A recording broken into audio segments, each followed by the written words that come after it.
पालघर शहरात खड्ड्यांनी भरलेल्या रस्त्यांविरोधात अखेर जनतेचा उद्रेक झाला।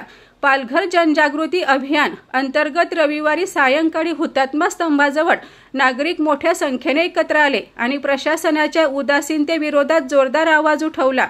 हे आंदोलन कोणत्याही राजकीय पक्षाचं नव्हतं, हा आवाज होता सामान्य पालघरकरांचा। हातात फलक, तोंडात संतप्त घोषणा आणि मनात आशा। या निर्धाराने नागरिक रस्त्यावर उतरले। कर भरतोय आम्ही, खड्डे का भरत नाही। स्वच्छ पालघर, सुंदर पालघर, धुळीत पालघर, खड्ड्यात पालघर। ब्रिटिशांपासून स्वातंत्र्य मिळालं, पण खड्ड्यांपासून केव्हा, असे झणझणीत फलक लक्ष वेधून घेत होते। ही एक केवळ तक्रार नव्हती, हा एक इशारा होता। या आंदोलनात पत्रकार, शिक्षक, विद्यार्थी, व्यापारी, महिला आणि ज्येष्ठ नागरिकही सहभागी झाले।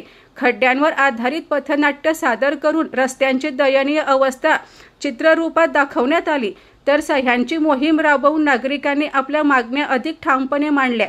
रस्ते आमच्या जीवाशी खेळताय, विकास केव्हा होणार, खड्डे की रस्ते, प्रशासन झोपलाय का, अशा प्रश्नांनी वातावरण भारावून गेलं। सामाजिक माध्यमांवरून सुरू झालेला आवाज आज रस्त्यावर उतरला। विशेष म्हणजे नागरिकांनी एकत्र एकच हाक दिली, राजकारण नको, पालघरचं भलं हवं। पालघरकर म्हणतायत, आश्वासन नाहीत, कृती हवी, खड्ड्यांपासून स्वातंत्र्य हवं।